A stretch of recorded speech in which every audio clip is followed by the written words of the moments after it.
નમસ્કાર, તમે જોઈ રહ્યા છો કે ન્યૂઝ ને હું છું જય શર્મા। નજર કરીશું હેડલાઇન્સ પર।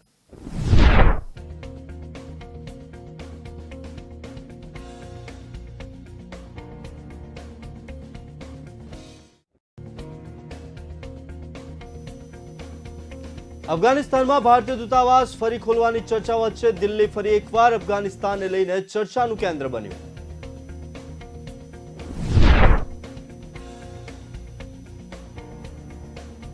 ભારતીય જનતા પાર્ટીના રાજ્યસભાના સાંસદ કેજે અલ્ફોન્સ કેરળમાં વધી રહેલા કટ્ટરપંથી ખૂબ નારાજ। અલ્ફોન્સે શનિવારે દાવો કર્યો।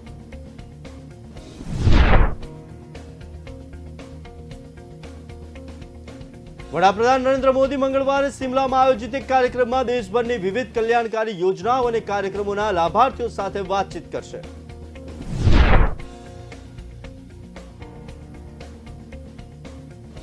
અમેરિકન બહુરાષ્ટ્રીય કંપની માઇક્રોસોફ્ટ કોર્પોરેશનના સંસ્થાપક બિલ ગેટ્સે કોરોના સામે ભારતના રસીકરણ અભિયાનની પ્રશંસા કરી।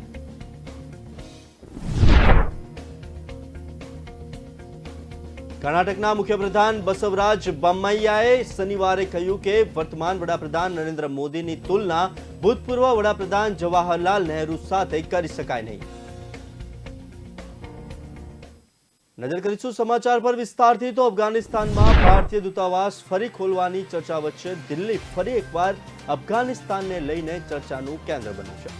અમેરિકાના બે વરિષ્ઠ અધિકારીઓ ભારત સાથે ચર્ચા માટે નવી દિલ્હી પહોંચ્યા, જ્યારે અફઘાનિસ્તાનની અગાઉની સરકારોના કેટલાક વરિષ્ઠ અધિકારીઓ જેમ કે ડોક્ટર અબ્દુલ્લા પણ અહીં હશે। બીજી તરફ દુશાનબેમાં અફઘાનિસ્તાનમાં શાંતિની પુનઃસ્થાપના પર ચીન, રશિયા, ઈરાન અને મધ્ય એશિયાઈ દેશો વચ્ચે એક મહત્વપૂર્ણ બેઠક પણ થવા જઈ રહી છે, જેનું મહત્વ એ વાત પરથી સમજી શકાય કે તેમાં એનએસએ અજીત ડોભાલ ભાગ લઈ રહ્યા છે। સંકેતો મળી રહ્યા છે કે અફઘાનિસ્તાનમાં સંયમ બતાવવા માટે ભારત દ્વારા અપનાવવામાં આવેલી રણનીતિ સકારાત્મક સંકેતો દર્શાવે છે।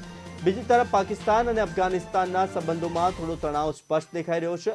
યુએસના વિશેષ પ્રતિનિધિ થોમસ વેસ્ટ એક દિવસ અગાઉ ભારતની મુલાકાતે આવ્યા હતા અને વિદેશ વિભાગના વરિષ્ઠ અધિકારીઓ સાથે વાતચીત કરી હતી। પશ્ચિમે કહ્યું કે તેમણે વિદેશ મંત્રાલયમાં સંયુક્ત સચિવ જેપી સિંહ સાથે બેઠક કરી, જેમાં અફઘાનિસ્તાનની ભારતની મદદ અને અન્ય મુદ્દાઓ પર ચર્ચા થઈ। તેમણે અફઘાનિસ્તાનમાં માનવવાદી સેવાઓની ક્ષમતા વધારવા માટે ભારત દ્વારા કરવામાં આવેલા પ્રયાસોની પણ પ્રશંસા કરી। પશ્ચિમે અફઘાનિસ્તાનને મદદ કરવા માટે ભારત સાથે કામ કરવાની વાત કરી છે। વેસ્ટ ભારતની પરત ફર્યા છે, પરંતુ ડેપ્યુટી સેક્રેટરી એલિઝાબેથે રોઝનબર્ગ હજુ પણ અહીં છે। છેલ્લા કેટલાય મહિનાઓ દરમિયાન ભારતે અફઘાનિસ્તાનમાં 50,000 ટન ઘઉં ઉપરાંત મોટી સંખ્યામાં દવાઓ અને તબીબી પુરવઠો મોકલ્યો છે।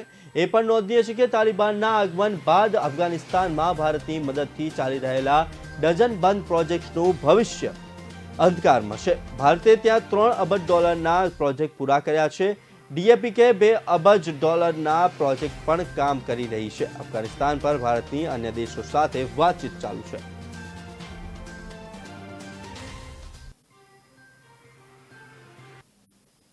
ભારતીય જનતા પાર્ટીના રાજ્યસભાના સાંસદ કેજે અલ્ફોન્સ કેરળમાં વધી રહેલા કટ્ટરપંથીથી ખૂબ નારાજ છે। કેરળમાં કેટલાક જિલ્લાઓ એવા છે જ્યાં લોકો સાઉદી અરેબિયા જેવા અનુભવે છે અને રાષ્ટ્ર વિરોધી વિચારસરણી ચોક્કસ ડ્રેસકોડથી ઉદ્ભવે છે।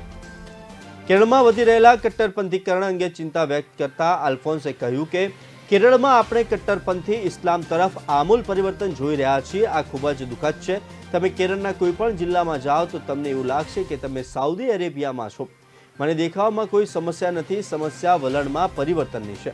કેરળ હાઈકોર્ટે કથિત ઉશ્કેરણીજનક સૂત્રોચ્ચારના સંબંધમાં પીએફઆઈ સામે યોગ્ય પગલાં લેવા પોલીસને નિર્દેશ આપ્યા। અલ્ફોન્સે કહ્યું કે આખરે હાઈકોર્ટે કેરળ સરકારને આયોજકો સામે પગલાં લેવાનો નિર્ણય આપ્યો છે। રેલીમાં જે કંઈ થાય છે તેના માટે કોઈ પણ વ્યક્તિ જવાબદાર છે જે આયોજક છે। બાળક અલબત્ત એક આતંકવાદીનું બાળક છે જેનો પરિવાર ગાયબ થઈ ગયો છે।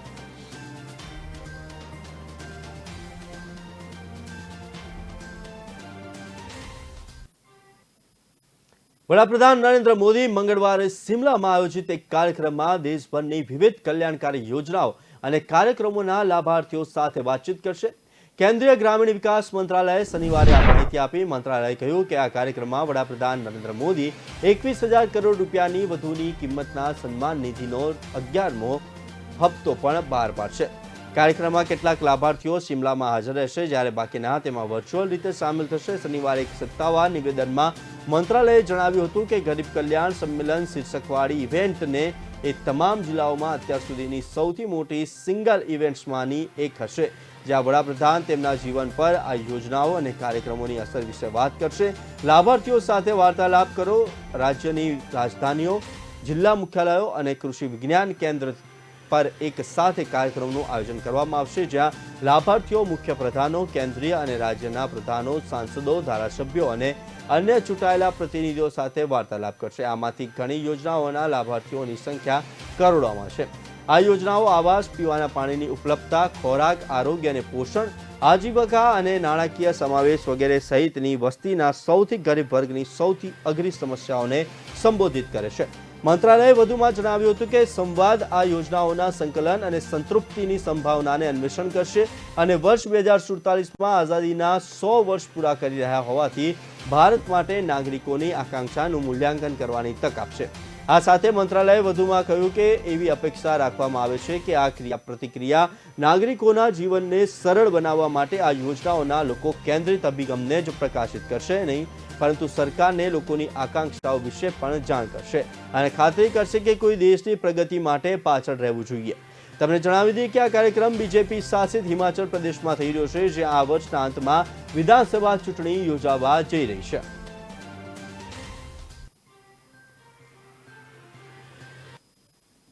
અમેરિકન બહુરાષ્ટ્રીય કંપની માઇક્રોસોફ્ટ કોર્પોરેશનના સંસ્થાપક બિલ ગેટ્સે કોરોના સામે ભારતના રસીકરણ અભિયાનની પ્રશંસા કરી. દાવોસમાં વર્લ્ડ ઇકોનોમિકલ ફોરમ ખાતે કેન્દ્રીય સ્વાસ્થ્ય મંત્રી મનસુખ માંડવિયા સાથેની બેઠક દરમિયાન તેમણે કોવિડ-19 રસીકરણની પ્રશંસા કરી. ગેટ્સે એક નિવેદનમાં જણાવ્યું હતું કે તેમણે ભારતીય આરોગ્ય પ્રધાન ડોક્ટર મનસુખ માંડવિયા સાથેની તેમની મુલાકાત દરમિયાન વૈશ્વિક સ્વાસ્થ્ય પર વિચારોનું આદાન પ્રદાન કર્યું. તેમની મુલાકાત ઘણી રીતે ફળદાયી રહી. ગેટ્સે મનસુખ માંડવિયા સાથેની મુલાકાતને સારો અનુભવ ગણાવ્યો. તે જ સમયે તેમણે કહ્યું કે કોવિડ સામે રસીકરણ અભિયાનમાં ભારતની સફળતા અને મોટા પાયા પર આરોગ્ય પરિણામો પ્રાપ્ત કરવા માટે ટેકનોલોજીનો ઉપયોગ એ વિશ્વના અન્ય દેશો માટે પાઠ છે. તે જ સમયે ભૂતકાળમાં બિલ ગેટ્સ સાથેની તસવીરો શેર કરતી વખતે કેન્દ્રીય આરોગ્ય પ્રધાન ડોક્ટર મનસુખ માંડવિયાએ લખ્યું હતું કે વર્લ્ડ ઇકોનોમિક્સ ફોરમમાં બિલ ગેટ્સ સાથે મુલાકાત એક સારો અનુભવ હતો. તેમણે કોવિડ-19 દરમિયાન ભારતના મેનેજમેન્ટને તેમજ વિશાળ રસીકરણની પ્રશંસા કરી હતી.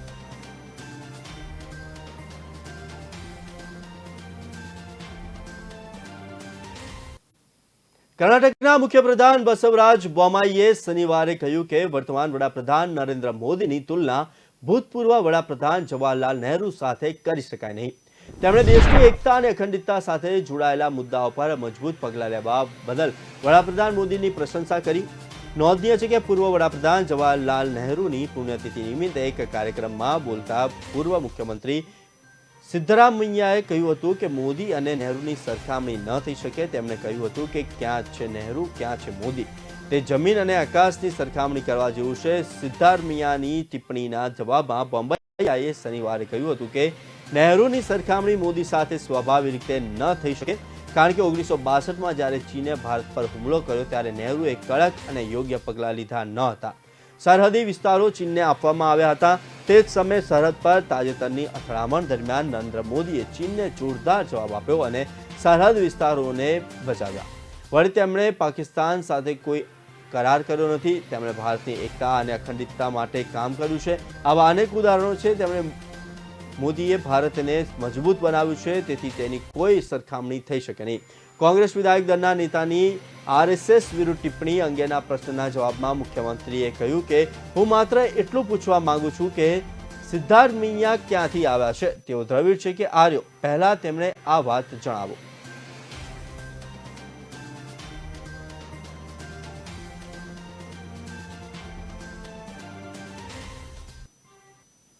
હાલ સમય થયો છે એક નાનકડા વિરામનો. લઈશું એક વિરામ.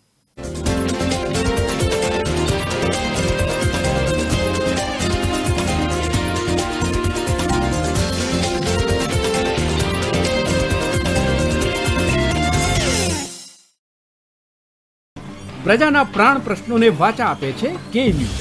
વાત ગામડાની હોય કે ખેડૂતના ખેતરની, કૃષિ બજારની હોય કે મોંઘવારીના માર્ગની, મહિલાની મૂંઝવણ હોય કે નાના વેપારીના મનની ગૂંચવણ, વિદ્યાર્થીની વાત, પ્રજાને મૂંઝવતી તમામ વાત એટલે જનતાની વાત.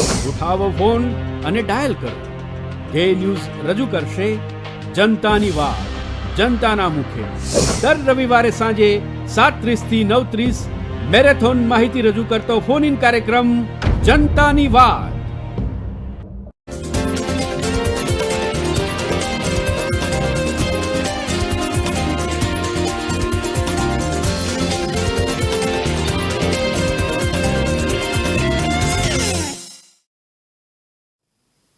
વિરામ બાદ નજર કરીએ સમાચાર પર તો ભારતીય રેલવેમાં હજુ પણ 1950ની ટેકનોલોજી કામ કરી રહી છે.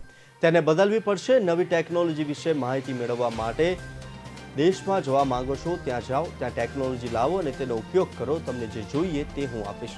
માનનીય વડાપ્રધાને આગામી 50 વર્ષ માટે એક વિચાર સાથે કામ કરવાનો આહવાન આપ્યો છે અને આપણે આ વિચાર સાથે આગળ વધવાનું છે.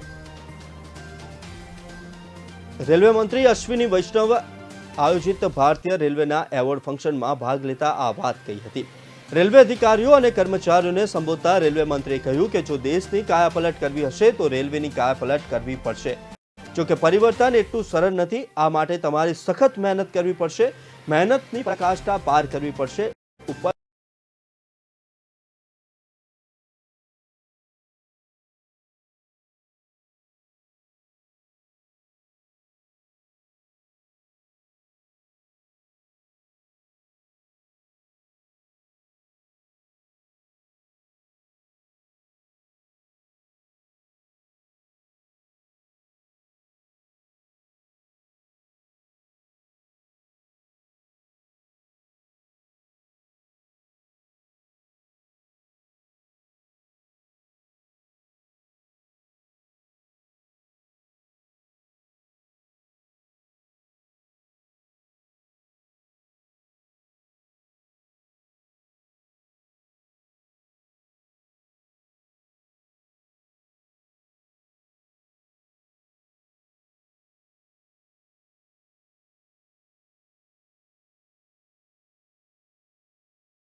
બંગાળ અને સિક્કિમમાં વ્યાપક હળવા અથવા મધ્યમ વરસાદની સંભાવના છે. હવામાન વિભાગે આગામી 4 થી 5 દિવસ દરમિયાન બિહાર, ઝારખંડ, ઓડિશા અને ગંગાના પશ્ચિમ બંગાળમાં ભારે પવન સાથે વાવાઝોડા અને વીજળીની આગાહી કરી છે. જે દરમિયાન આગામી 4 થી 5 દિવસ દરમિયાન સમગ્ર દેશમાં કોઈ નોંધપાત્ર હીટવેવની સ્થિતિ રહેશે નહીં. હવામાન એજન્સીએ જણાવ્યું હતું કે આગામી 3 દિવસ દરમિયાન ઉત્તર પશ્ચિમ ભારતના મોટાભાગના ભાગોમાં મહત્તમ તાપમાન 2 થી 3 ડિગ્રી સેલ્સિયસનો વધારો થવાની સંભાવના છે અને ત્યારબાદ કોઈ નોંધપાત્ર ફેરફાર થશે નહીં. તેવી જ રીતે આગામી 2 દિવસ દરમિયાન ભારતના મધ્ય ભાગમાં 2 થી 3 ડિગ્રી સેલ્સિયસનો વધારો થશે. ઉત્તર પૂર્વ ભારત, હિમાચલ, પશ્ચિમ બંગાળ, સિક્કિમ, કેરળ અને લક્ષદ્વીપ અને દક્ષિણ કોસ્ટલ કર્ણાટકમાં 1 કે 2 ભારે સ્પેલ સાથે હળવાથી મધ્ય વરસાદની શક્યતા છે. આંદામાન અને નિકોબાર ટાપુઓ અને પશ્ચિમ હિમાલયના ભાગોમાં હળવાથી મધ્યમ વરસાદ પડી શકે છે. ઉત્તર પ્રદેશ, બિહાર, ઝારખંડ, પૂર્વ મધ્યપ્રદેશ, છત્તીસગઢના ભાગો, ગંગાના પશ્ચિમ બંગાળ અને કોંકણ અને ગોવામાં હળવા વરસાદની શક્યતા છે. ઓડિશા અને તેલંગાણાના 1 કે 2 ભાગોમાં હળવો વરસાદ થઈ શકે છે.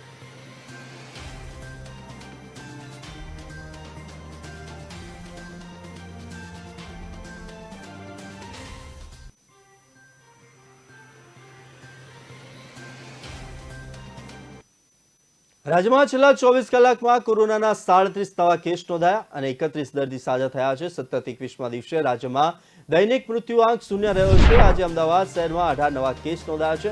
વડોદરા શહેરમાં 9, અમદાવાદ જિલ્લામાં 3, ગાંધીનગર શહેરમાં 2 તથા આણંદ, ભરૂચ, ભાવનગર શહેર, મહેસાણા અને સુરત શહેરમાં 1-1 એમ રાજ્યમાં કુલ 37 કેસ નોંધાયા છે. તો આજે 29 જિલ્લા અને 3 શહેરોમાં કોરોનાનો એક પણ નવો કેસ નોંધાયો નથી. રાજ્યમાં કોરોનાનો રિકવરી રેટ 99.09% પર સ્થિર રહ્યો છે. રાજ્યમાં અત્યાર સુધીમાં 12,25,068 રિપોર્ટ પોઝિટિવ આવ્યા છે, જ્યારે મૃત્યુઆંક 100,944 પર પહોંચ્યો છે. તેમજ અત્યાર સુધીમાં 12,13,951 દર્દી ડિસ્ચાર્જ થયા છે. એક્ટિવ કેસની વાત કરીએ તો રાજ્યમાં હાલ 200 એક્ટિવ કેસ છે. 0 દર્દી વેન્ટિલેટર પર છે અને તમામ દર્દીઓની હાલત સ્થિર છે.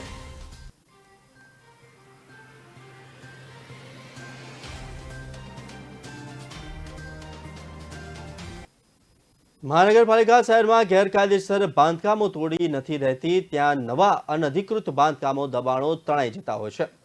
ઝોનના અધિકારીઓને માથાના દુખાવા સમાન આ બાંધકામો તોડવા એસઆરપીની 2 કંપનીઓ પણ ગત વર્ષે સરકાર દ્વારા ફાળવવામાં આવી, પરંતુ ગેરકાયદેસર બાંધકામો તોડવામાં તાકીદ કરવી, નોટિસો આપવી, ફાઇનલ તોડવાની નોટિસ ફટકારવી, સ્વૈચ્છિક ડિમોલેશનની મંજૂરી આપવી, પોલીસ બંદોબસ્ત મેળવવા સહિતની પ્રક્રિયાઓ ભારે જહેમત ઉઠાવવી પડશે. આ લાંબી પ્રક્રિયાથી તમામ ઝોનમાં નવા 124 અને જૂના 948 મળી કુલ 1072 ગેરકાયદેસર બાંધકામો પાલિકાના ચોપડે નોંધાયા છે, જ્યારે શહેરમાં આંતરિક અને મુખ્ય રસ્તાઓ પર 87 જેટલા ધાર્મિક બાંધકામો અને દબાણો પણ ઉભાણ છે. શહેરના મુખ્ય આંતરિક રસ્તાઓ પર ધાર્મિક દબાણો ઊભા થયા છે, જેમાં ઘણા જૂના છે. પાલિકાના ચોપડે 87 ધાર્મિક દબાણો છે. આવા દબાણોને પગલે પાર્કિંગ તેમજ ટ્રાફિકની સમસ્યાનો સામનો લોકોએ કરવો પડે છે. પાલિકાના પૂર્વ ડેપ્યુટી કમિશનર ડીઓપી જીવણ પટેલે કરાયેલા એક સર્વે મુજબ શહેરમાં ધાર્મિક દબાણો અધધા 200થી વધુ હતા. પાલિકાએ હવે નવા ધાર્મિક દબાણો દૂર કરી રહી છે. પાલિકાના અધિકારીઓના જણાવ્યા અનુસાર 2021માં પાલિકાના અધિકારીઓના જણાવ્યા મુજબ 2021માં કોવિડ નરમ પડતા ગેરકાયદેસર બાંધકામો વધવા માંડ્યા હતા. 2022માં તો આવા બાંધકામોનો રાફડો ફાટ્યો છે. છેલ્લા 8 જ મહિનામાં સૌથી વધુ ઉધના ઝોનને 203 નોટિસ ફટકારવામાં આવી છે, જ્યારે વરાછામાં પણ 120 નોટિસ ફટકારવામાં આવી છે.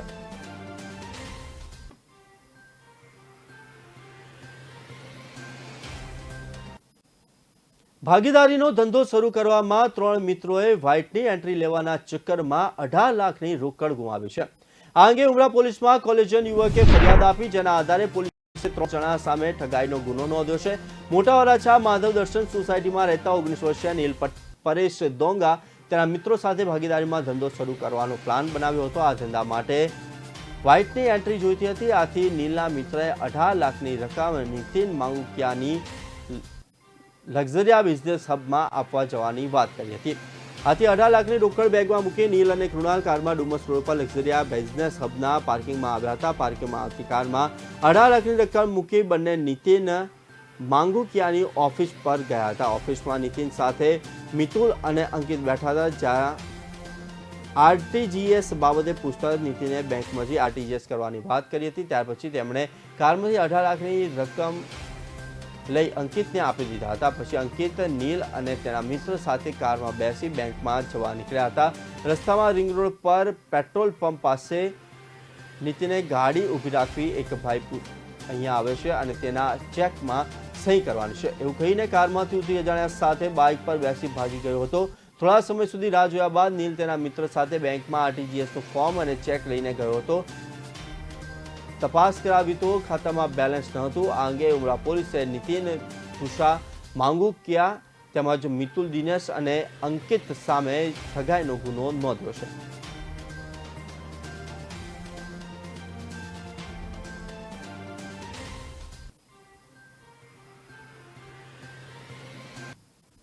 હાલ સમય થયો છે એક નાનકડા વિરામનો. લઈશું એક વિરામ.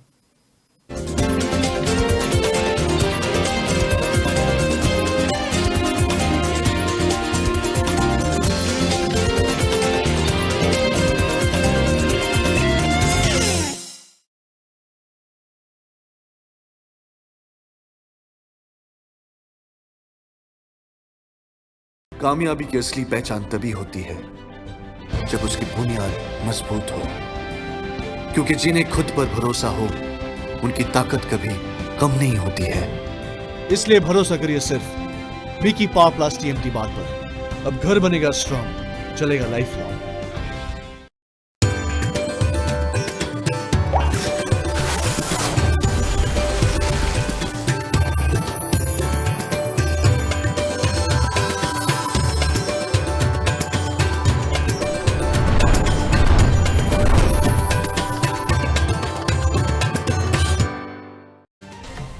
શિવમ ગુગળ ધૂપ કપ જે ઘરમાંથી નેગેટિવિટી દૂર કરે, મચ્છર જીવ જીવાત દૂર કરે અને ઘરનું વાતાવરણ કરે શુદ્ધ, તો આજે જ લઈ આવો શિવમ ગુગળ ધૂપ કપ।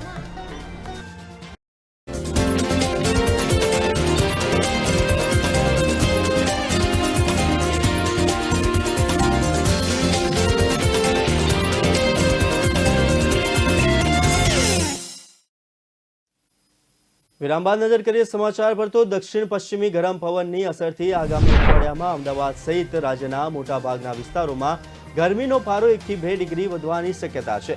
ખાસ કરીને અમદાવાદમાં ગરમીનો પારો 43 ડિગ્રીની આસપાસ રહેવાની શક્યતા હોવાથી ગરમીમાં સામાન્ય વધારો થવાના સંકેત હવામાન વિભાગે આપ્યા છે।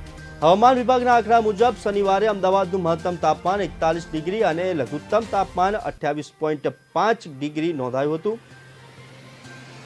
શનિવારે અમદાવાદ સહિત રાજ્યના ગાંધીનગર, ભાવનગર અને સુરેન્દ્રનગરમાં ગરમીનો પારો 40 ડિગ્રીથી વધુ નોંધાયો હતો, જ્યારે અન્ય શહેરોનું તાપમાન 39 ડિગ્રીથી નીચે નોંધાયું હતું।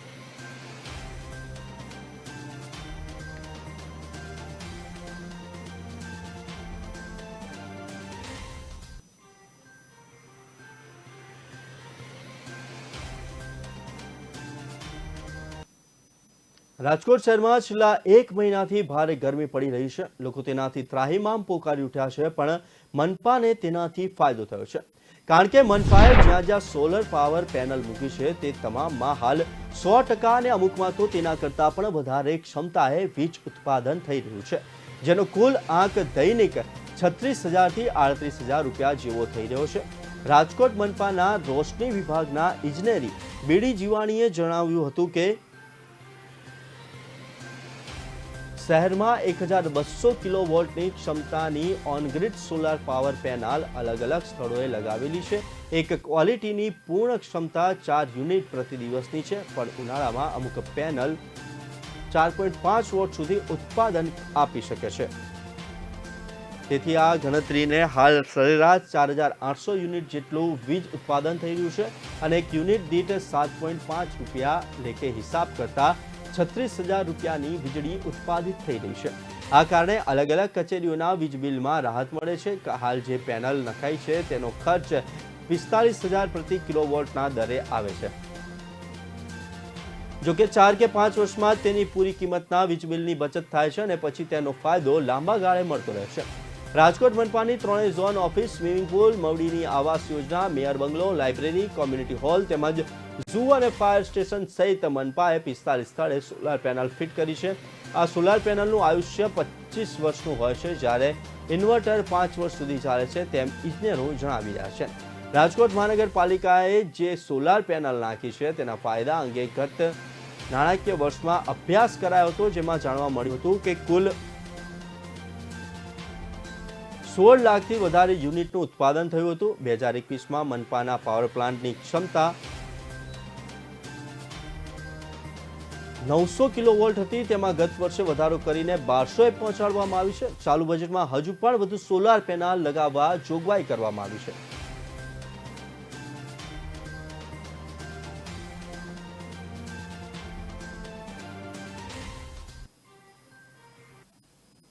ઇન્કમ ટેક્સ વિભાગ દ્વારા ટાઇલ્સ ઉત્પાદક એશિયન ગ્રેનિટ્રો ઇન્ડિયા કંપની પર હાથ ધરેલી દરોડાના કાર્યવાહી ત્રીજા દિવસે પણ ચાલુ રહી, જેમાં વધુ 5 કરોડ રોકડા પકડાયા। અત્યાર સુધીમાં મળેલી કુલ રોકડનો આંક 20 કરોડ પહોંચ્યો છે। હજુ પણ 25 જેટલા લોકરોની તપાસ ચાલી રહી છે। આ બાબતે પ્રાપ્ત માહિતી અનુસાર ઇન્કમ ટેક્સ વિભાગ દ્વારા કરાયેલી કાર્યવાહીમાં ફાઇનાન્સર સંકેત શાહ અને રુચિત શાહ તથા દીપક શાહને ત્યાં 10 કરોડ મળ્યા બાદ ત્રીજા દિવસે પણ ઇન્કમ ટેક્સ વિભાગે તપાસ ચાલુ રાખી હતી, જેમાં વધારે 5 કરોડની રકમ મળી હતી। 40 જેટલા સ્થળે ચાલી રહેલી દરોડાની કામગીરીમાં હજુ પણ વધારે મોટી માત્રામાં આયકર ચોરી બહાર આવે તેવી શક્યતા છે. નોંધનીય છે કે આઈટી દ્વારા આગામી સોમવારે લોકરની તપાસ કરવામાં આવશે. ભાજપના એક રાજકીય નેતા સાથે ગરબો ધરાવતી સેજલ શાહના નિવાસસ્થાન અને ઓફિસ ખાતે પણ તપાસ ચાલી રહી છે. ત્યારે આગામી દિવસોમાં વધારે કેટલાય આયકર ચોરીના વધુ મોટા આંકડા બહાર આવે તેવી શક્યતા જોવાઈ રહી છે. પકડાયેલી જંગી રોકડ રકમ ક્યાંથી આવી તે અંગે કોઈ ખુલાસો કરી શકાયો ન હોવાનું ઇન્કમ ટેક્સના સૂત્રો પાસેથી જાણવા મળ્યું છે.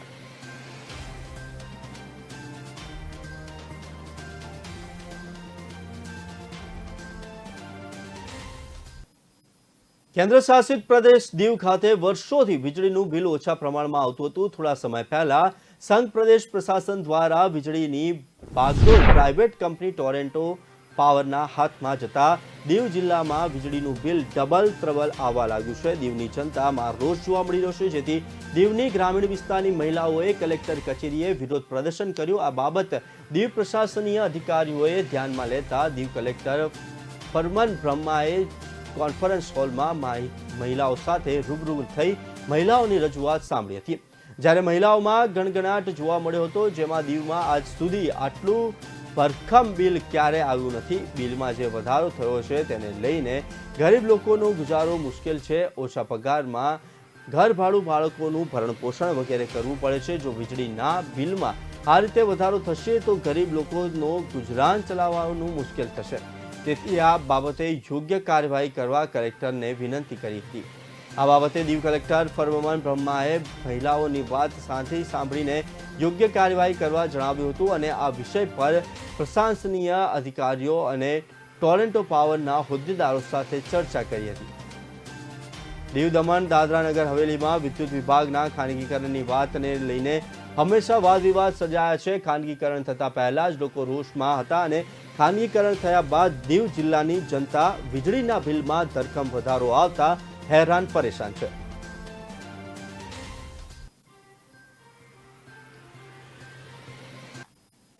વિસાવદર તાલુકામાં લોકોના હૃદય હચમચાવી નાખે તેવી કલનક લગાડતી ઘટના સામે આવી છે. સ્ત્રી જ્યારે લગ્ન કરે છે ત્યારે પુરુષની અર્ધાંગીની બને છે, સુખ અને દુઃખની સાથી, પરંતુ એ પુરુષ જ તેને મોતને ઘાટ ઉતારી દે ત્યારે પવિત્ર સંબંધને કલંક લાગે છે. એવું જ કંઈક બન્યું જૂનાગઢ જિલ્લાના વિસાવદર તાલુકામાં. વિસાવદર તાલુકાના પ્રેમપરા ગામે રહેતા જીવરાજ જગ્ગુ માથા સુધિયા જાતે દેવી પૂજક પોતાના સંતાનો અને પત્ની સાથે પ્રેમપરા ગામે રહેતો હતો અને મજૂરી કરીને પોતાનું તેમજ પરિવારનું ગુજરાન લાવતો હતો. ત્યારે અચાનક આરોપી જીવરાજ ઉપર શૈતાન સવાર થયો હોય તેમ પોતાની પત્ની લક્ષ્મીબેનને આજથી 2 માસ પહેલા મોતને ઘાટ ઉતારીને પોતાની પત્નીની લાશને જંગલમાં ધાબડ ગોયા ડેમ વિસ્તારમાં એક બખોલમાં દાટી દીધી હતી. ત્યારબાદ આરોપી જીવરાજ નાસી ગયેલ હતો. ત્યારે આરોપીના સસરા કરમશીભાઈ દ્વારા વિસાવદર પોલીસમાં જાણવા જોગ અરજી આપેલ કે જ્યાં જીવરાજ અમારી દીકરી સાથે વાત નથી કરાવતો અને ભાગતો ફરે છે, તેથી જીવરાજ દ્વારા અમારી દીકરી લક્ષ્મીને મારી નાખી હોય તેવી શંકા વ્યક્ત કરવામાં આવતા પોલીસે અરજીના આધારે Visavadar PI Nirav Shah, women's PI I Sumera તેમજ બીટ જમાદાર દિલુભાઈ ગઢવીને શોધખોળ કરીને પકડી પાડ્યા હતા. આરોપી જીવરાજ દ્વારા પહેલા તો પોલીસ આગળ પોતાની પત્ની સોમનાથ દરિયામાં પડીને મરી ગઈ હોય તેવું જાણવા મળ્યું હતું, પરંતુ વિસાવદર પોલીસ દ્વારા આગવી ઢબે પોલીસની ભાષામાં પૂછપરછ કરતા આરોપી જીવરાજ દ્વારા કબૂલ કરવામાં આવ્યું હતું કે પોતે જ ઘર કંકાસને લીધે પત્નીની લક્ષ્મીની હત્યા કરીને લાશને જંગલ વિસ્તારમાં દાટી દીધેલ છે. જાણ કરવા આવ્યા હતા, મારી દીકરી આ જડતી નથી, 15-20 દિવસ અમે ગોત કરી છે, જડીની પછી જાણ કરવા અમે આવ્યા છે. પોલીસને મેં જાહેરાત કીધી એટલે પોલીસ ગોત કરે છે. પછી ગોત કરતા કરતા એને તપાસ કરતા કરતા એને મર્ડર હાથમાં આવ્યું. મર્ડર હાથમાં આવતા અમે પછી અમને બોલક્યા સાહેબ એટલે અમે અહીંયા આવ્યા વિસાવદરમાં પાસે. મારી દીકરીનું મર્ડર મારા જમાઈએ કરી દીધું. એ અમને તપાસ કરતા કરતા અમને વાવડ પૂરા મળ્યા. પછી અમે એને જાણ કરી પોલીસમાં, એટલે પોલીસ લોકોએ. હાલ સમાચારમાં આટલું જ. વધુ સમાચાર અને અપડેટ માટે જોતા રહો કે ન્યૂઝ. નમસ્કાર.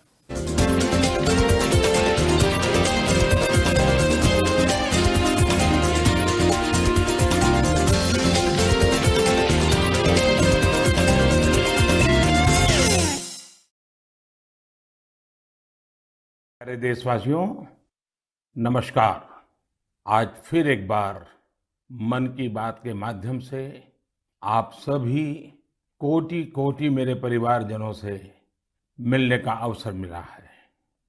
मन की बात में आप सबका स्वागत है। कुछ दिन पहले देश ने एक ऐसी उपलब्धि हासिल की है जो हम सभी को प्रेरणा देती है। भारत के सामर्थ्य के प्रति एक नया विश्वास जगाती है। आप लोग क्रिकेट के मैदान पर टीम इंडिया के किसी बैट्समैन की सेंचुरी सुनकर खुश होते होंगे, लेकिन भारत ने एक और मैदान में सेंचुरी लगाई है और वो बहुत विशेष है। इस महीने 5 तारीख को देश में यूनिकॉर्न की संख्या 100 के आंकड़े तक पहुंच गई है। और आपको तो पता ही है, एक यूनिकॉर्न यानी कम से कम 7,500 करोड़ रुपए का स्टार्टअप। इन यूनिकॉर्न्स का कुल वैल्यूएशन $330 बिलियन यानी 25 लाख करोड़ रुपयों से भी ज्यादा है। निश्चित रूप से ये बात हर भारतीय के लिए गर्व करने वाली बात है। आपको यह जानकर भी हैरानी होगी कि हमारे कुल यूनिकॉर्न में से 44 पिछले साल बने थे।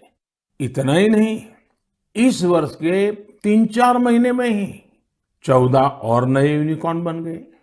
इसका मतलब यह हुआ कि ग्लोबल पैंडेमिक के इस दौर में भी हमारे स्टार्टअप्स वेल्थ और वैल्यू क्रिएट करते रहे।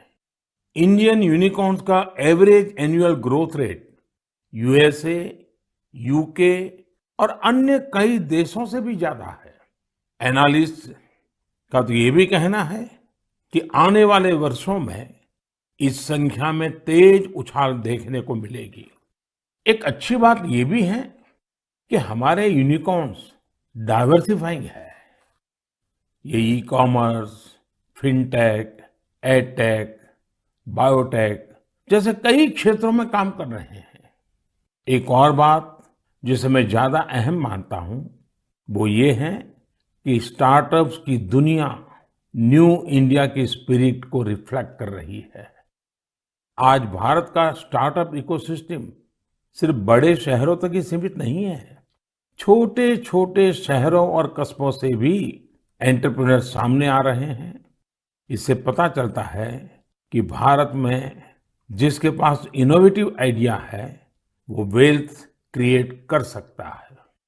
साथियों, देश की इस सफलता के पीछे देश की युवा शक्ति, देश के टैलेंट और सरकार सभी मिलकर के प्रयास कर रहे हैं। हर किसी का योगदान है, लेकिन इसमें एक और बात महत्वपूर्ण